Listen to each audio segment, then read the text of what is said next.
Salmos capítulo 19, versículo 105. Dice así: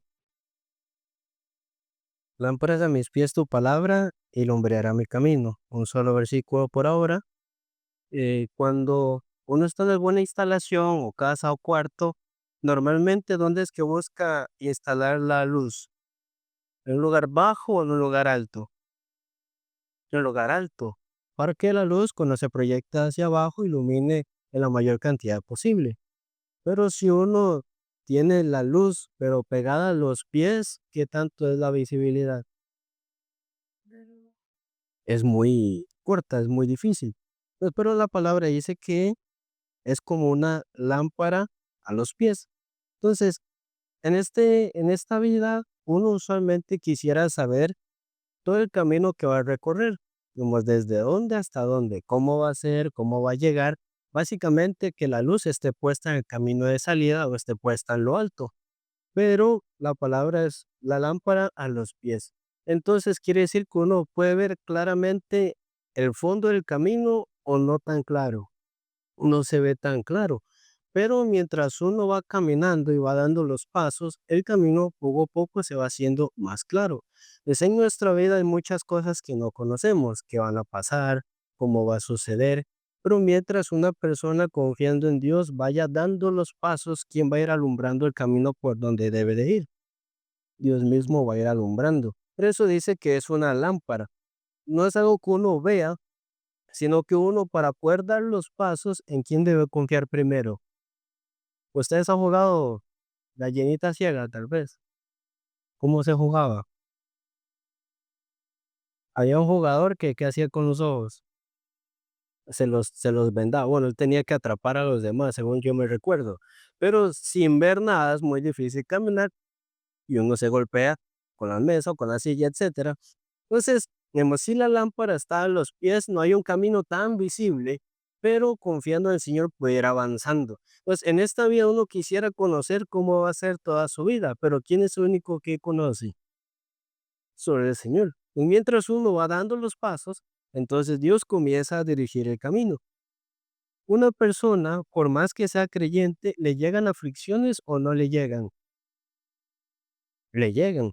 Hay muchas personas que suelen pensar que por ser algún tipo de creyente en su vida no va a venir ninguna aflicción. Pero hay veces parece que desde que uno se volvió creyente tiene más dificultades que antes. A veces uno tiene esa percepción.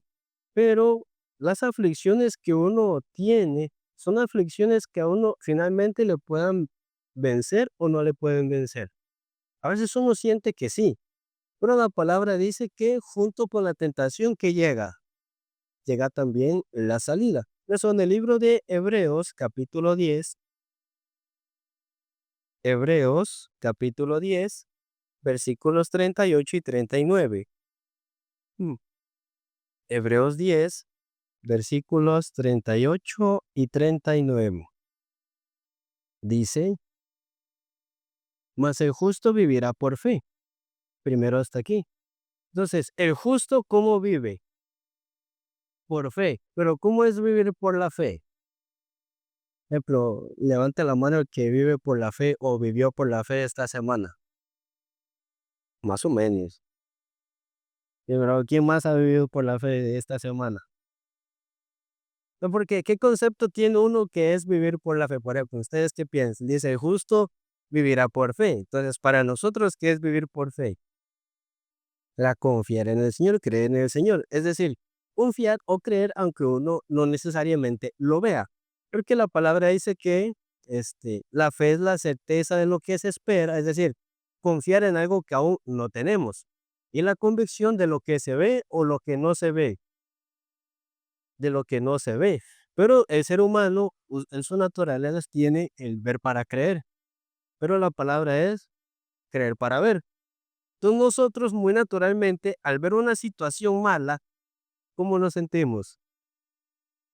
Mal, con frustración, con dolor. Pero dice aquí, el justo vivirá por fe, y si retrocediere no agradará a mi alma. Entonces, por ejemplo, en una carrera o en una maratón, los corredores deben ir hacia adelante o hacia atrás. Si quieren tener el galardón, ¿hacia dónde deben de ir? Hacia adelante. nosotros estamos llevando la carrera de la fe, ¿no? Pero en esa carrera de la fe se debe ir hacia adelante o hacia atrás, hacia adelante. Pero cuando vemos una situación difícil, ¿qué queremos hacer? Echarnos para atrás, ¿verdad? Dice el 39. Pero nosotros no somos de los que retroceden para perdición. Pues la palabra dice, somos de los que retroceden o los que no. Si nos vemos a nosotros mismos diríamos, pues sí, yo me echo para atrás muchas veces, pero la palabra dice que somos quienes retroceden o no retroceden. Dice, no somos de los que retroceden. Pero, ¿por qué razón es que nosotros muchas veces en nuestro diario vivir, al ver una situación difícil, una aflicción, una dificultad, retrocedemos? Normalmente, ¿por qué es? Es una buena situación difícil, aunque no sea tan difícil como decía el hermano, no hay nadie, me devuelvo. No es tan difícil, pero quería echarse para atrás, por un ejemplo. Pero así somos en nuestro diario vivir. Entonces, la Biblia enseña o nos dirige la importancia de no mirar hacia atrás, sino poder caminar hacia adelante. Entonces, nosotros, bueno, para que nadie se escape. Entonces, en nuestra vida es ir hacia adelante. Nuestra naturaleza y nuestro temor nos hacen querer ir hacia atrás. Hay algún tipo de personas que dice, bueno, yo no me hago ni para adelante ni para atrás, me quedo quedito. Algunos dice que la situación pase, que el tiempo pase. Pero ¿qué habla la palabra sobre esto?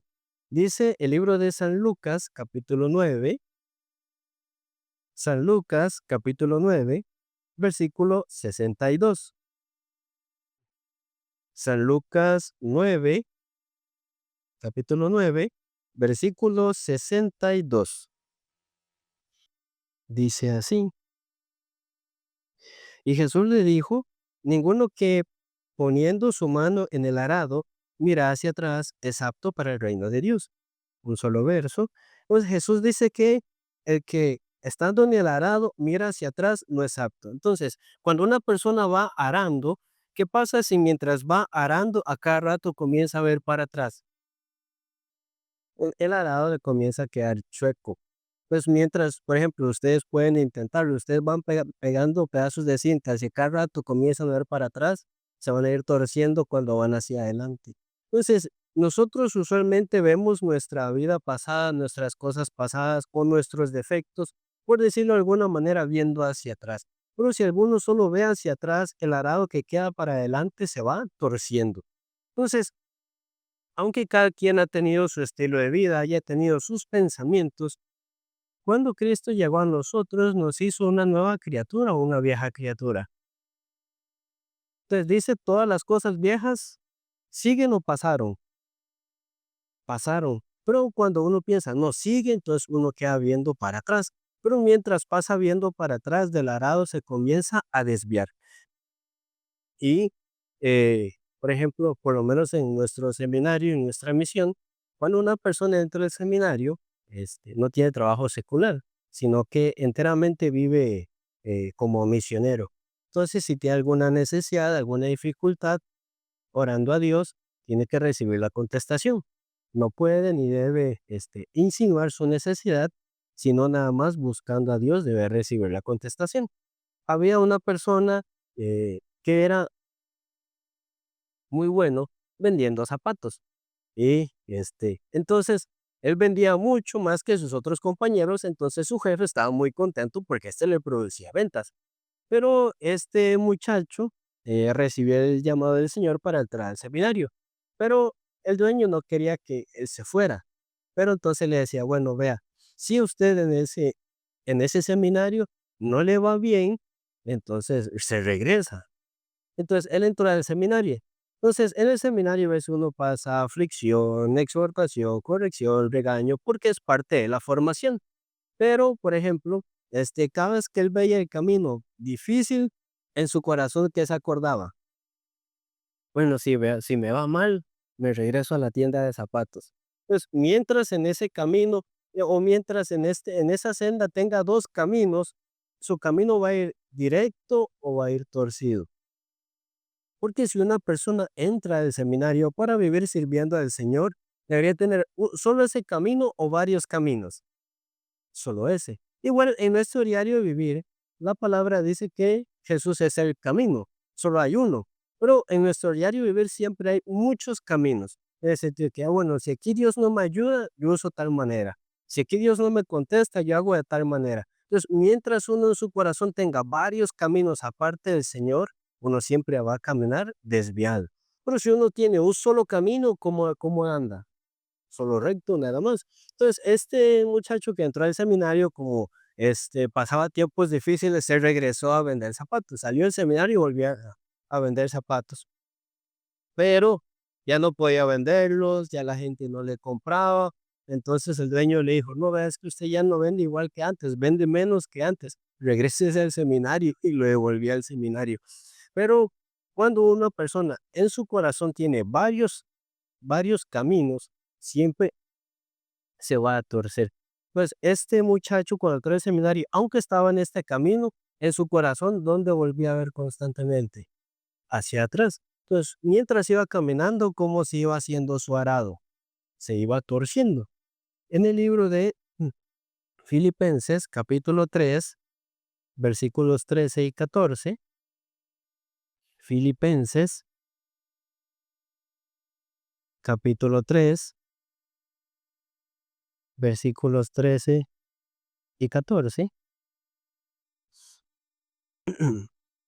dice, hermanos, yo mismo no pretendo haberlo alcanzado ya, pero una cosa hago, olvidando ciertamente lo que queda atrás y exponiéndome a lo que está adelante. En esta carta dice que lo que está atrás vive recordando o olvidándolo. Dice, "S- olvidando ciertamente lo que queda atrás y extendiéndome a lo que está adelante. Sí, uno tal vez antes llevó su vida, cometió sus errores, pasó sus situaciones, pero nosotros vivimos del pasado. Hay países que viven del pasado. Por ejemplo, a nivel europeo, Portugal es una potencia o es un país relativamente más pobre, es más pobre. Vemos, hace años marítimamente, ¿cómo era Portugal? Era una potencia marítima. Entonces, aunque los portugueses en Europa a nivel económico no son tan potentes, ellos viven del pasado. Antes éramos una potencia marítima, pero su pasado, su presente, ¿de qué le sirve? En ese momento de nada le sirve. Entonces, uno vive con mucho remordimiento, mucha congoja o aflicción de las cosas pasadas. Pero cuando esas cosas comienzan a chocar con lo que usted está viviendo ahorita, no le deja avanzar. Entonces Pablo dice, olvidando ciertamente lo que queda atrás. Pablo antes de convertirse al Señor, ¿qué era y qué hacía? Era un fariseo, era un legalista y perseguía a los que creían en el Señor. Entonces cuando Pablo recién se convirtió, la gente quería estar cerca de Pablo. No quería, porque pensaban que seguro estaba fingiendo para encarcelarlos o para matarlos. Pero si Pablo solo vive diciendo, es que si yo antes perseguía y solo eso vive diciendo, pues puede enfocarse en la vida que el Señor le quería dar a él. Sí, él así persiguió, pero ¿cómo Dios quería trabajar en la vida de Pablo? Igual o diferente, diferente. En el Nuevo Testamento, ¿cuál es la persona que más cartas tiene escritas? Pablo, pero antes era un perseguidor. Pero Pablo sí recuerda su pasado en el sentido de que sí, yo antes era perseguidor, pero ahora soy siervo de Jesucristo. Pero es decir, Pablo no vive atado o con remordimiento de su vida pasada. Él reconoce su pasado, pero no vive viendo hacia atrás. Dice al final de este verso, extendiéndome a lo que está por delante. Luego dice, prosigo a la meta, al premio del supremo llamamiento de Dios en Cristo Jesús.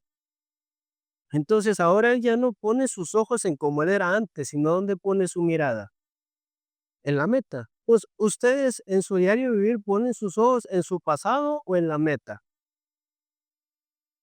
El que pone sus ojos en el pasado, ¿cómo es su camino presente? Poco a poco se va torciendo. Pero quien pone sus ojos en la meta, ¿cómo se vuelve su camino? Se vuelve como recto, no directo. Entonces, para nosotros es muy importante poder poner primeramente los ojos en Jesucristo. y caminar delante del Señor no viendo hacia atrás. Imagínense que en una maratón los competidores pasen viendo hacia atrás. ¿Los pasan o no los pasan? Entonces, en una competición han visto a que alguno mira hacia atrás. Y los que sí lo hacen, ¿qué les pasa? Aunque esté ya a punto de llegar como a la línea de meta, el que vuelva a ver hacia atrás, ¿qué le hacen? Lo pasan. Entonces, aunque esté cerquita, ¿qué tiene que hacer? Igual ver hacia adelante y llegar a la meta. Entonces, en la vida de fe es igual. Por eso la Biblia lo compara con una carrera, no para estar viendo hacia atrás, sino hacia adelante, donde Dios nos va a dirigir. No sabemos por dónde, pero mientras uno vaya dando los pasos, Dios va encaminando todas las cosas. En el libro de Hebreos, capítulo 12, versículo 1. Hebreos 12:1. Hebreos capítulo 12, versículo 1 dice: Por tanto, nosotros también, teniendo en derredor nuestro tan grande nube de testigos, despojémonos de todo peso y del pecado que nos asedia, y corramos con paciencia la carrera que tenemos por delante, puesto los ojos en Jesús, el autor y consumador de la fe, el cual por el gozo puesto delante de él sufrió la cruz, menospreciando lo oprobio, y se sentó a la diestra del trono de Dios. Entonces, aquí el autor de Hebreos habla de que en esa carrera, ¿dónde tienen que estar puestos los ojos? ¿En uno mismo o en su pasado? Dice puestos los ojos en Jesús, quien es el autor y consumador de la fe. Y que corramos la carrera que tenemos por delante o por detrás, por delante. Pues Dios ha preparado nuestra vida para avanzar o para retroceder, para avanzar. Entonces, ¿por qué Dios no le agrada el que retrocede? Porque dice, el que retrocede no agradará a mi alma. Pero, ¿qué es la única cosa que agrada al Señor? Romanos dice, sin fe es imposible agradar a Dios. Entonces, cuando uno deja la fe y comienza a ver la situación, se está echando en su vida para atrás. Vamos, aunque uno pase situaciones difíciles, en todas ellas nos libra Jehová o no nos libra.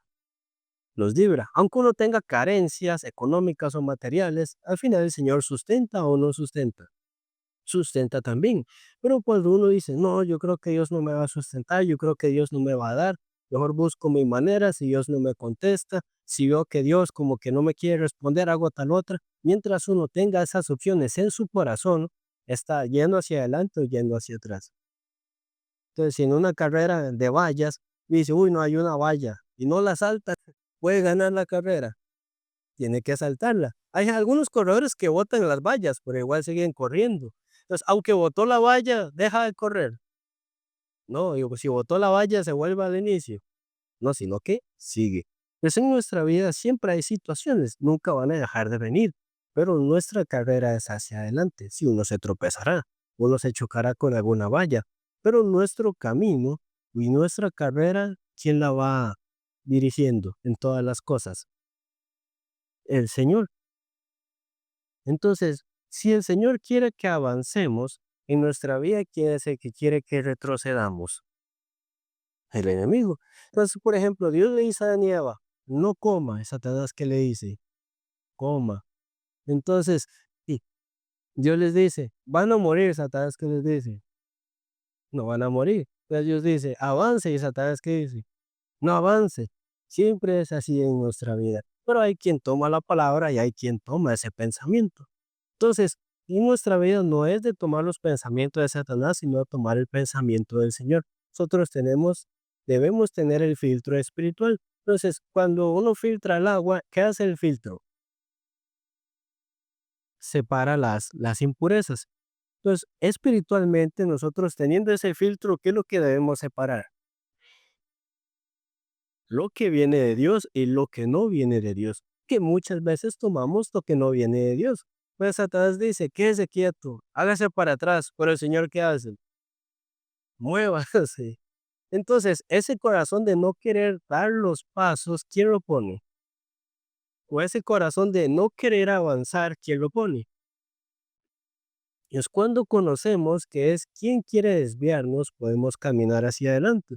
Mientras estamos arando, ¿quién nos hace decir, vea para atrás, vea para atrás? ¿Quién pone ese tipo de voz? Satanás también. Entonces, Alguno dice, es que yo antes bebía así, yo antes tomaba, yo antes fumaba. Sí, tal vez antes lo hizo, pero ¿acaso Dios no sabe? Pero aunque tal vez antes lo hizo así, Dios también quiere renovar su vida, ¿o no? Alguno dice, yo antes era así, yo antes era así, yo antes así. Entonces, mientras viva solo mirando hacia atrás, ¿cómo se vuelve su arado? Se tuerce. En el libro de Génesis, capítulo 19, Génesis, capítulo 19, versículo 17, del 17 al 26. Génesis 17, perdón, 19, del 17 al 26. Dice así: y cuando los hubieron llevado fuera, dijeron, escapa por tu vida, no mires tras ti, ni pares en toda esta llanura, escapa al monte, no sea que perezcas. Pero Lot les dijo, no, yo os ruego, señores míos, he aquí, ahora ha hallado vuestro siervo gracia en vuestros ojos, y habéis engrandecido vuestra misericordia que habéis hecho conmigo, dándome la vida. Mas yo no podré escapar al monte, no sea que me alcance el mal y muera. He aquí ahora esta ciudad está cerca para huir allá, la cual es pequeña, dejadme escapar allá. ¿No es ella pequeña? Y salvaré mi vida. Y él respondió, he aquí, he recibido también tu súplica sobre esto, y no le destruiré la ciudad de que has hablado. Date prisa, escápate allá, porque nada podré hacer hasta que hayas llegado allá. Por eso fue llamado el nombre de la ciudad Suar. El sol salía sobre la tierra cuando Lot llegó a Zoar. Entonces Jehová hizo llover sobre Sodoma y sobre Gomorra azufre y fuego de parte de Jehová desde los cielos, y destruyó las ciudades y toda aquella llanura con todos los moradores de aquellas ciudades, y el fruto de la tierra. Entonces la mujer de Lot miró atrás, a espaldas de él, y se volvió estatua de sal. Y hasta aquí. Desde este tiempo está Lot en Sodoma y Gomorra. Dios, por amor de Lot, quien era justo, no le deseaba consumir con los pecadores, le hace escaparse de Sodoma y Gomorra antes de que la destruya. Al inicio, desde que le manda a escaparse, ¿qué le dice? Dice que no mira hacia atrás. Entonces, Lot agarra a sus hijas, su esposa, y se va. Entonces, mientras Sodoma y Gomorra están siendo destruidas, ¿qué hace la esposa de Lot? Ella también había escuchado, no, que no mirara hacia atrás, pero ¿qué hace? Entonces, no se sabe cuánto tiempo habrán vivido en Sodoma y en Gomorra, pero ellos ya estaban asentados allí. Sin embargo, ¿qué tendría que hacer la esposa de Lot mirando hacia atrás? Conociendo que ese pueblo iba a ser destruido, ¿con qué necesidad de ella mira hacia atrás? ¿Por qué razón miraría hacia atrás? ¿Qué dejó ella allá? ¿Qué le quedó allá para que mira hacia atrás? Entonces, mientras uno camina, en sus corazones, ¿qué quedó atrás? Que a cada rato miran, tal vez algunos hacia atrás. Entonces, mientras ella miró atrás, se hizo estatua de sal. Por hecho, los otros no. Pero, ¿ella qué habrá dejado en Sodoma y en Gomorra? ¿Qué le quedó ahí para que mirara hacia atrás? Puede ser su vida pasada. ¿Qué más le quedó ella en Sodoma y Gomorra? ¿Con qué necesidad ella estaría mirando hacia atrás? No sé, si dejó una sartén que le gustaba mucho y no se la pudo ya. Algo dejó atrás en su corazón que ella vuelva a ver hacia atrás. El caso de Lot y sus hijas volvieron a ver atrás. Ellos no. Claro, después cometieron un pecado bien grave, pero no volvieron a ver hacia atrás. Pero la esposa de Lot, ¿por qué sí vuelve a ver hacia atrás? En su corazón, ¿qué quedó atrás? Entonces, mientras uno en su corazón viva de las cosas pasadas, así vuelva a ver hacia atrás. Entonces, su vida poco a poco va desviándose, va destruyéndose. Mientras en nuestra vida nosotros tengamos distintas maneras fuera del Señor Jesucristo, entonces Cristo nunca va a ser nuestro camino central. Por ejemplo, para entrar al reino de los cielos, ¿cuál es el camino? Solo hay uno, ¿cuál es? Solo Jesucristo, ¿verdad? Jesucristo dice, yo soy el camino, yo soy la verdad y la vida. Entonces, Jesucristo dice, nadie viene al Padre si no es por mí. Pero A pesar de que Cristo es la única entrada al Padre, muchas personas, ¿cómo viven? Buscando ir al Padre de otras maneras. Por ejemplo, si Cristo es la manera de entrar al Padre y todas las personas creyeran en Cristo, todos entrarían al reino de los cielos, ¿o no? Pero todos entran, ¿por qué no? Porque están usando otros caminos. Es que otros caminos usa la gente. Por ejemplo, hay una persona, yo, bueno, yo hago algunas reflexiones, ¿verdad? Y las subo en videos cortos. Entonces alguna persona dice, Dios nos salva, pero si uno no se comporta, se pierde. Entonces me da un poco de gracia. Claro, uno hasta humanamente tiene que saber comportarse. Pero digamos, si Dios nos salvó y esa salvación se pierde, entonces si fuera así, ¿de qué sirve esa salvación?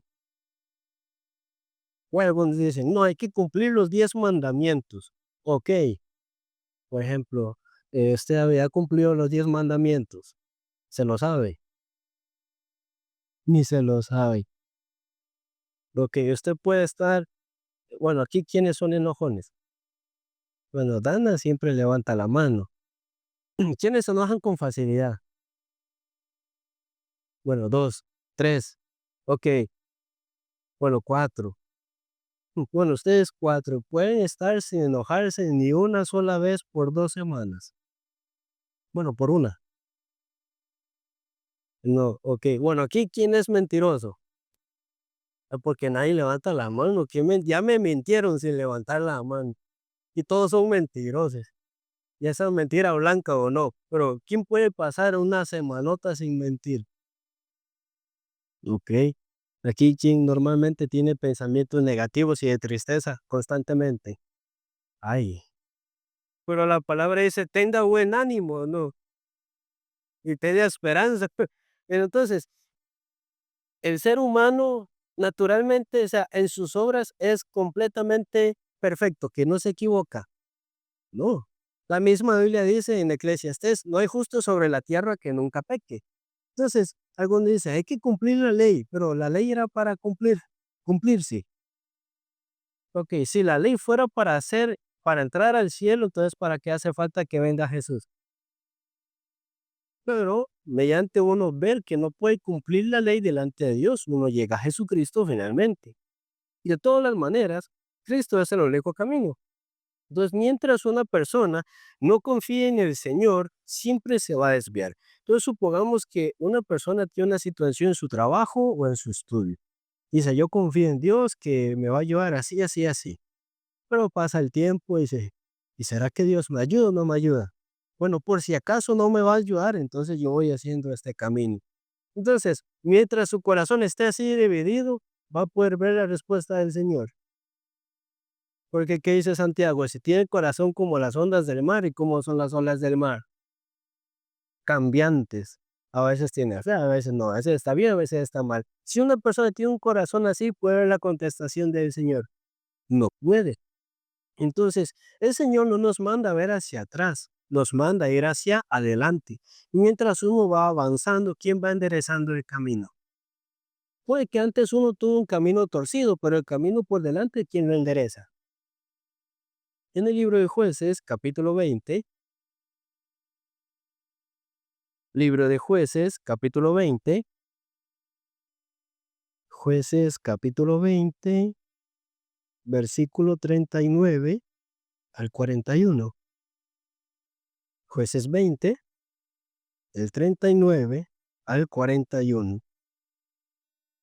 Dice, Jueces 20, del 39 al 41, dice así. Luego pues de que los de Israel retrocedieron en la batalla, los de Benjamín comenzaron a herir y matar a la gente de Israel, como 30 hombres, y decían, ciertamente ellos han caído delante de nosotros, como en la primera batalla. Mas cuando la columna de humo comenzó a subir de la ciudad, los de Benjamín miraron hacia atrás, y aquí que el humo de la ciudad subía al cielo. Entonces se volvieron los hombres de Israel, se llenaron de temor porque vieron el desastre que había venido sobre ellos. Entonces, Cuando uno vuelve a ver hacia atrás, lo que quedó atrás, ¿qué es lo que hay nada más? Solo humo, ya se destruyó. Cuando la esposa de Lot volvió a ver hacia atrás cómo estaba Sodoma y Gomorra, ya solo destruyó. Entonces, cuando uno vuelve a ver hacia atrás, ya su vida pasada, ¿cómo había quedado? Ya quedó de pasado, ya quedó pasado, ya es solo humo. Ya no, cuando alguien dice que una persona es puro humo, ¿a qué se refiere? O que lo que dice es puro humo.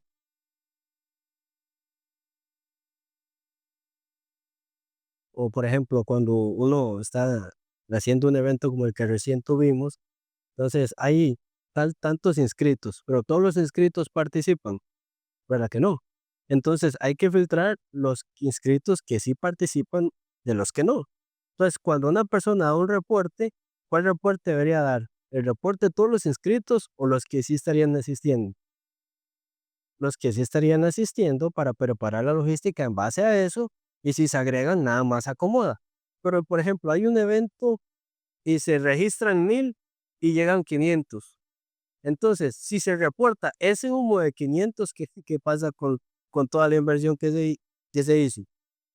Se pierde. Entonces, ese número es puro humo, ¿no? Pura espuma. Entonces, en nuestra vida, lo pasado ya como quedó. Entonces, los de Benjamín miraban hacia atrás, y cuando miraron hacia atrás, ¿cómo estaba el lugar? Ya estaba destruido, ya no contaba, ya estaba fuera. Entonces, en nuestra vida vale la pena retroceder, volverse atrás. Hay algunos que sí quieren volver, pero bueno, ustedes quisieron volver a sus vidas pasadas. Algunos no, ¿verdad? Por algunas situaciones que en su vida pasaron, no quieren volverse. Y qué bueno. Hay algunas personas que, Dios mío, hay algunas personas que sí se vuelven, pero vale la pena volver a la vida pasada. Por ejemplo, cuando una persona es mayor, normalmente le dice a los jóvenes, ay, ojalá yo a esa edad hubiera conocido al Señor. Y cuando una persona joven dice, ay, ¿por qué yo no conocí al Señor más viejo? Así dicen muchos jóvenes. ¿Por qué los jóvenes dicen eso? Porque quieren hacerlo con la juventud y ya en la vejez cegarse. Pero una persona mayor que ya vivió su vida, ya cuando recuerda su vida, ¿qué hubiera querido? ¿Verdad? Entonces, la vida pasada nuestra ya es algo destruido, ya es algo que no cuenta, porque nuestra vida con Cristo se cambió. Pues lo que uno tenía pasado ya no cuenta, ya las cosas viejas pasaron, todas las cosas son hechas nuevas. Entonces, aunque Dios nos manda a avanzar, Satanás nos hace retroceder. Pero nosotros hemos de ver la promesa del Señor o la situación en la que nos encontramos.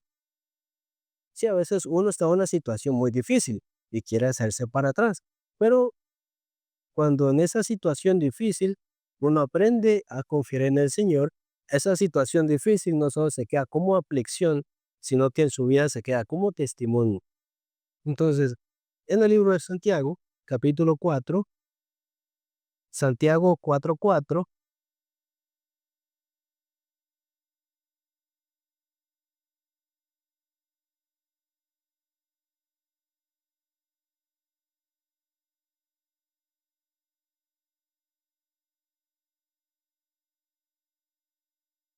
Santiago, capítulo 4, versículo 4,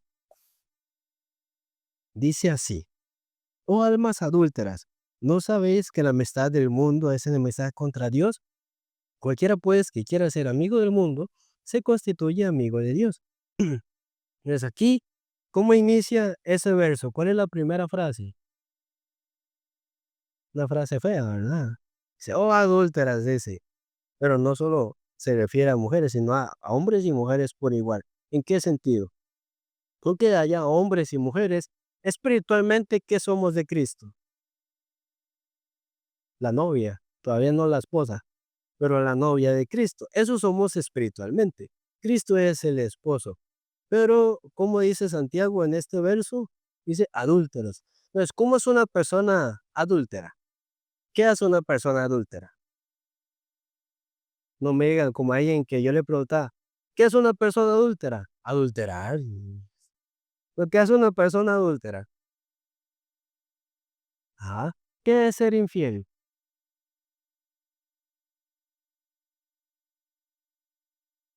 Eso yo diría más mentiroso, pero ¿qué es ser infiel? Hablando en una relación. Engañar a otra persona, teniendo su pareja, anda con otros. ¿Verdad? Eso es ser infiel, ser adúltero. Ahora, si yo les dijera, espiritualmente ustedes son adúlteras,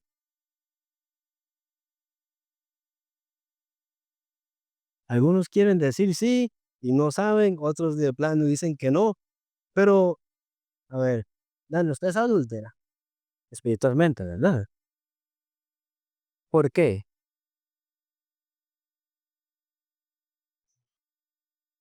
Uh,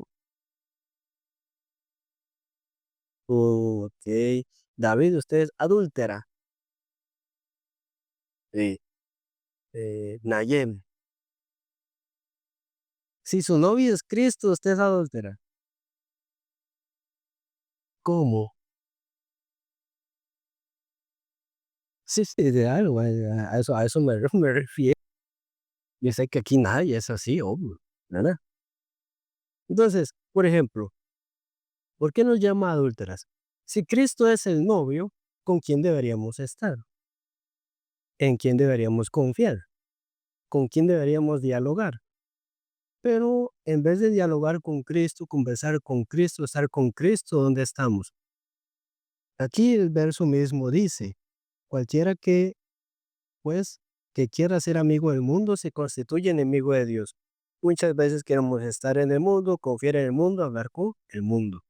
Lo que el mundo nos presenta se ve más agradable que las cosas de Dios, ¿o no?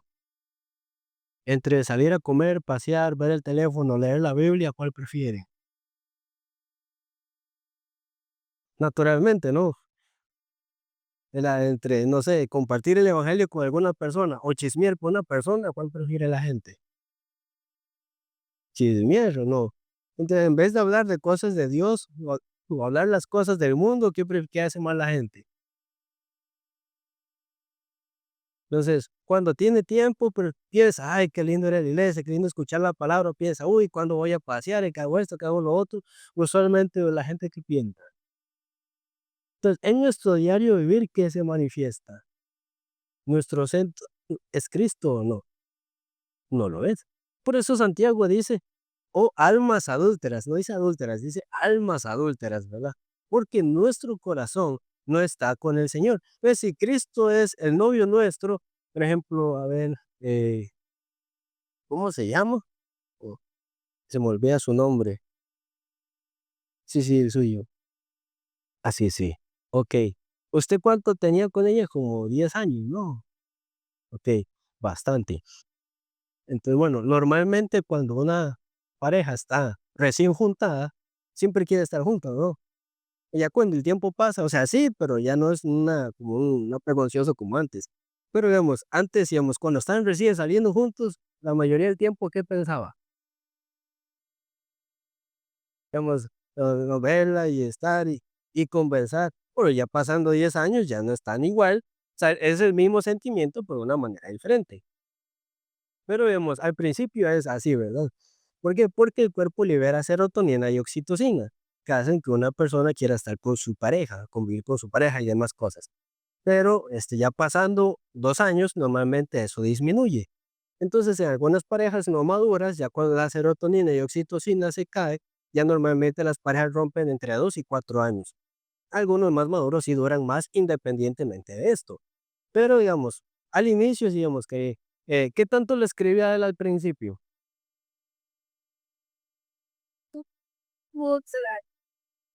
¿Y ahora? Ah, bueno, qué dicha. Okey, okey, ¿verdad? Entonces, quería estar con usted. Entonces, Cristo siendo nuestro novio, ¿con quién quiere estar? Con nosotros, pero nosotros, ¿con quién queremos estar? Con el mundo. Entonces, por eso Santiago dice: "Oh, almas adúlteras". Pero el mundo, por ejemplo, este, hay personas o varones, por ejemplo, en este caso, que, saben cómo enganchar a las mujeres, ¿verdad? Con como con labia, digamos. Le endulza el oído y luego le hace separarse y le presenta un mundo de ensueño y cuando se juntan, ¿cómo vive? ¿Verdad? normalmente viven mal, viven bajo presión o agresión y demás. Entonces, el mundo nos presenta las cosas buenas o malas. El mundo dice: "Vea, es mejor estar conmigo que con él. Véngase conmigo, aquí tiene esto, aquí tiene lo otro, y tiene lo otro". Y cuando una persona se va al mundo, luego, ¿qué le sucede? ¿Cómo es la realidad de su vida? Entonces, tal vez, humanamente, las cosas de Cristo parezcan más aburridas, más cansadas, pero ¿cuál es mejor para nosotros? ¿Por qué somos almas adúlteras? Porque muchas veces preferimos estar más con el mundo que con el Señor. En el libro de Hebreos, capítulo 11, versículo 8,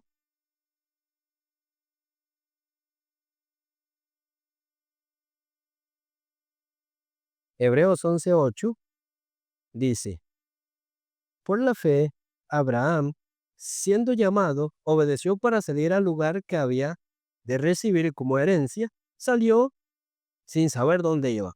El Salmo 119 habla de que la palabra es como una lámpara a los pies. Uno no ve tan claramente por dónde se dirige, pero mientras va dando los pasos, Dios le dirige. Aquí dice que Abraham salió donde Dios le llamó, conociendo su camino, o salió por la fe. Entonces, cuando uno dice salió por la fe, ¿qué sobreentiende? Salió sin saber ni dónde iba ni cómo iba, ¿verdad? Pero luego dice, al final, y salió sin saber a dónde iba. Entonces, Abraham sabía dónde Dios le había mandado. No sabía dónde quedaba, ni dónde iba, ni cómo era el camino, pero cómo salió, por la fe. Es decir, aunque él no conocía el camino, ¿en quién iba confiando? Aunque no conozca el camino, ¿quién le va a hacer llegar? Aunque uno no conozca el camino por donde Dios le llama, ¿quién mismo le va a hacer llegar? Entonces, uno quiere, digamos, si uno fuera Abraham, uno diría, bueno, Dios, muéstrame por dónde es que tengo que ir y cómo es donde voy a llegar. Y ahí camino. Pero Dios no trabaja así. Dios dice, usted camine y yo le voy guiando hasta que usted llegue. Entonces, muchas veces nosotros no salimos como Abraham. Abraham no sabía, dice sin saber, pero salió por la fe. Entonces, nosotros muchas veces queremos salir por la fe o no. Ay, no, yo no sé cómo es, qué hay, qué tan largo está, cómo será esa tierra, pero donde Dios llevó a Abraham era un buen lugar o un mal lugar, un buen lugar. Cuando Lot se separó de Abraham, Lot, según su vista, ¿cuál lugar escogió? Un lugar bueno, según lo que el parecer de él. Pero ¿dónde terminó? En Sodoma y en Gomorra. Entonces, donde Lot se dirigió por sí mismo y donde Abraham se dirigió por Dios, ¿cuál de los dos caminos fue mejor? De que Dios eligió. Entonces, uno, claro, según su parecer tiene, este camino es bueno para mí, pero ¿quién conoce nuestro camino correcto? El Señor.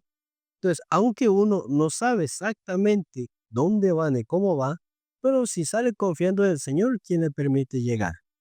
El Señor también. Entonces, a veces Dios dice, bueno, si Dios no me dice, entonces yo no voy. Si Dios no me explica aquí, yo no lo hago. Pero por eso este libro de Hebreos 11 habla de la fe y de las personas que vivieron por la fe. En el libro de Éxodo, capítulo 14, Éxodo capítulo 14, Éxodo 14 desde el versículo 9.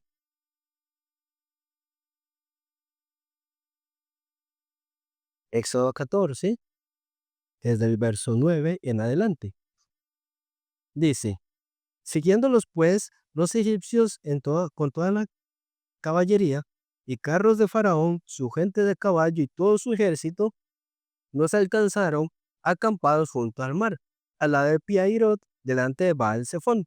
No tengo cómo proyectar, pero eh, esto es cuando el pueblo de Israel cruza el mar. Ellos estaban en un pedazo de tierra que se llama Piairot y pasando el mar estaba el lugar que se llama Baal Zephón.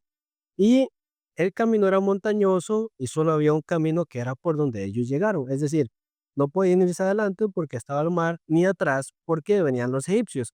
Entonces, si ustedes fueran judíos, bueno, israelitas, y delante tienen un mar grande y atrás vienen los enemigos para matarlos, y no pueden ir ni adelante, ni atrás, ni a la derecha ni a la izquierda, ¿cómo se sentirían? Entonces, tras de que siente miedo, ¿qué más sentiría? Desesperación y queja. ¿Y usted para qué me trajo aquí si me va a tener en esa situación? Entonces, cuando normalmente la gente tiene una mala situación, ¿contra quién se queja primero? Contra Dios. Entonces, por ejemplo, uno le dice a la hermana Lana, haga tal cosa por la fe. La hermana dice, bueno, y voy. Y le comienza a ir mal, ¿qué se comienza a quejar? ¿Para qué hago caso? Aquí yo no más. Y así se comienza a quejar. Entonces, ellos estaban así encerrados. Entonces dice el 10. Y cuando Faraón se hubo acercado a los hijos de Israel, alzaron sus ojos, y aquí los egipcios venían tras ellos, porque los hijos de Israel temieron en gran manera y clamaron a Jehová. Entonces ellos estaban a la orilla y veían que allá venían los egipcios. Entonces ya se desesperan y comienzan a clamar a Jehová. Dice el 11. Y dijeron a Moisés, no había sepulcros en Egipto que nos ha sacado para que moramos en este desierto. ¿Qué quiere decir esa expresión? En sepulcro en Egipto también había tumbas, mejor me muero allá que morirme aquí. Entonces, el corazón de ellos, ¿cuál es la única salida que ellos ven? Solo morirse. Luego dice, ¿por qué has hecho así con nosotros que nos has sacado de Egipto? Entonces, cuando ellos estaban en Egipto, ¿qué querían que Dios hiciera? Que los sacara. Y cuando salieron, ¿cómo estaban? Contentos, pero pasan una aflicción y ahora ¿qué dicen?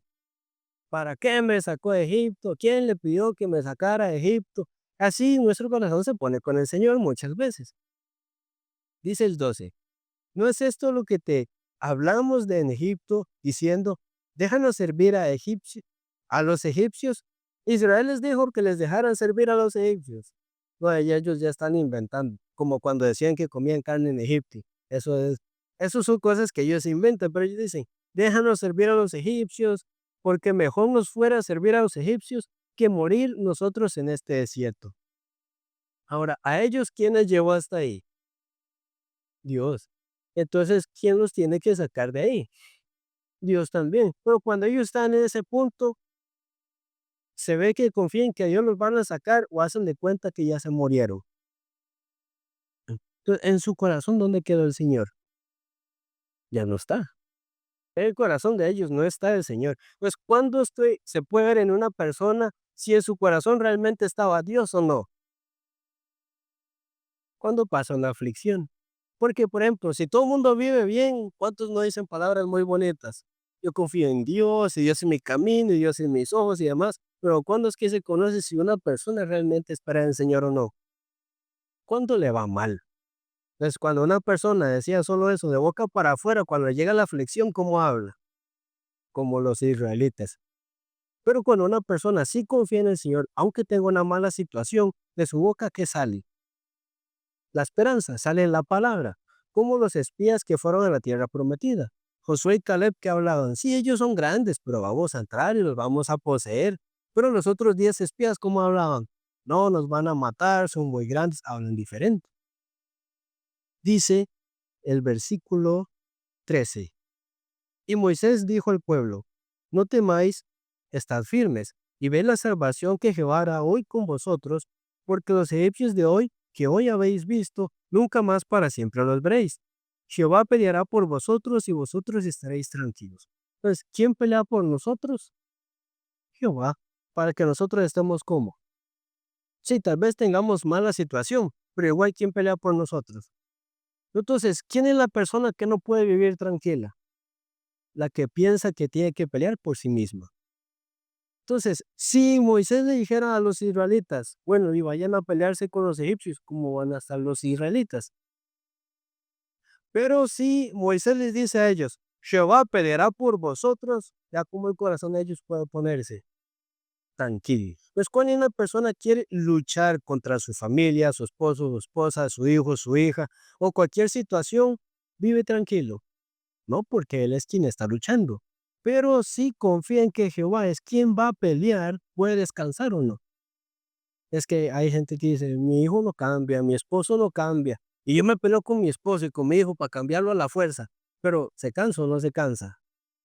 Se cansa, mucho o poco, mucho, porque uno, ¿qué va a poder cambiar a otro? Y aunque se ponga duro, no lo va a cambiar. Más bien, si uno le da más duro se pone el otro también, ¿verdad? Pero hasta en esas cosas nosotros tenemos que confiar que quién va a pelear por nosotros. Uno no puede cambiar el esposo, la esposa, el hijo, la hija, etcétera, pero ¿quién sí puede? Entonces, ¿de quién es esa pelea? Pero, ¿cuándo es que uno no está tranquilo? Cuando uno piensa que uno tiene que hacerlo. Si uno confía que Dios sí va a tomar esa pelea, ¿cómo está el corazón? Tranquilo. Luego dice el versículo 15. Entonces Jehová dijo a Moisés: ¿por qué clamas a mí? Di a los hijos de Israel que marchen. Ahora, atrás vienen los egipcios. Y Dios le dice a Moisés que le diga al pueblo que marche. Y pues el mar está cerrado todavía, ahí no lo han abierto. Pero, ¿qué tienen que hacer primero? Caminar, marchar. Dice el 16. Y tú alza tu vara y extiende tu mano sobre el mar y divídelo. Entonces, ¿qué fue primero? ¿Caminar o que el mar se abriera? Uno que quiere que el mar se abra y luego uno pasar. Uno quiere decir, Dios, solucióneme y luego yo ando. Pero ¿qué es lo primero que en nuestra vida de fe hay que hacer? Dar los pasos, marchar. Y mientras uno marcha, ¿quién abre ya el mar, la puerta, la dificultad? El Señor. Porque si uno marcha, aunque la puerta está cerrada, no está marchando por lo que ve, sino marcha por lo que espera en Jehová. Pero el que no espera en Jehová solo espera que el mar se abra primero para caminar. Y es en nuestra vida, hay que marchar aunque el mar esté cerrado o marchar cuando se abra, aunque esté cerrado. Y mientras camina, Dios lo va a dejar entrar al mar y que se ahogue. No le va a abrir la puerta. Entonces uno dice, no, es que yo no marcho porque no veo que nada se cambie, no veo que nada se arregle. Entonces hay gente que por eso no camina. Pero aunque nada se vea solucionado todavía, si comienza a marchar, ¿quién comienza a solucionar? El Señor. Entonces ya cuando ellos comenzaron a andar, luego Dios que le dice a Moisés, extienda sus manos. Y ya ellos así caminaron por lo seco. Entonces, yo no sé, si ellos ven hacia atrás, atrás, ¿qué es lo que viene nada más? Los egipcios. Y cuando ven los egipcios, ¿cómo se siente el corazón? Entonces, si uno solo pasa viendo hacia atrás, así se siente. Entonces Jehová les hace marchar. Dios nos hace marchar, no para ver lo pasado, sino para ver lo que Jehová va a hacer con nuestra vida en adelante. No en lo pasado, sino lo que Jehová va a hacer en nuestra vida en futuro. Aunque va el camino cerrado, va la situación cerrada, va que la gente no cambia, pero uno tiene que volver a ver a los egipcios. ¿Qué es lo que hay que hacer? Marchar. Y cuando marcha, Dios le abre el camino. También, del libro de Segunda Carta de Corintios, Segunda Carta de Corintios, capítulo 5, versículo 7. Segunda de Corintios 5:7 es un verso corto, dice, porque por fe andamos, no por vista. Usualmente, ¿cómo andamos? Al revés, porque andamos por vista y no por fe. Pero la palabra dice, porque por fe andamos, no por vista. Es decir, andamos por lo que vemos o andamos por lo que Dios nos da o nos habla. ¿Qué es andar por la fe? ¿Y qué es andar por la vista? Confiando en lo que uno ve. Entonces, en nuestra vida, ¿con cuál de las dos hay que andar? Aunque la vista se vea todo malo, ¿cómo tiene que andar? Por la fe. Por eso dice, porque por fe andamos, no por vista, porque cualquiera que ande por la vista, ¿cómo ve? Solo desesperación, solo tristeza, mejor se retrocede. Hay un dicho coreano que dice que la gente que tiene ojos grandes ve la situación más difícil. El aquí David tiene ojos grandes. Quien tiene ojos danas chinas, no danas lo cuenta. Pero también ve la situación, entonces también tiene ojos grandes. Creo que tiene ojos pequeños. Pero es un dicho coreano, ¿no? Porque los coreanos tienen los ojos un poco más rasgados. Entonces, para ellos, las personas de este lado les dicen ojos de vaca. ¿Cómo son los ojos de la vaca? grandotes, entonces tiene un ojo bien grande, entonces, ¿cómo ve la situación? Más grande. Eso es un dicho, ¿no? Entonces, nosotros debemos andar por lo que vemos, por lo que sentimos o por la fe. Por la fe, aunque ahorita no esté, aunque ahorita no se vea, tenemos una certeza. Dice, es la esperanza de lo que se espera. Es decir, ahorita no está, pero es algo que va a llegar. Y por último, el libro de Salmos, capítulo 37, versículo 23. Salmos 37, verso 23.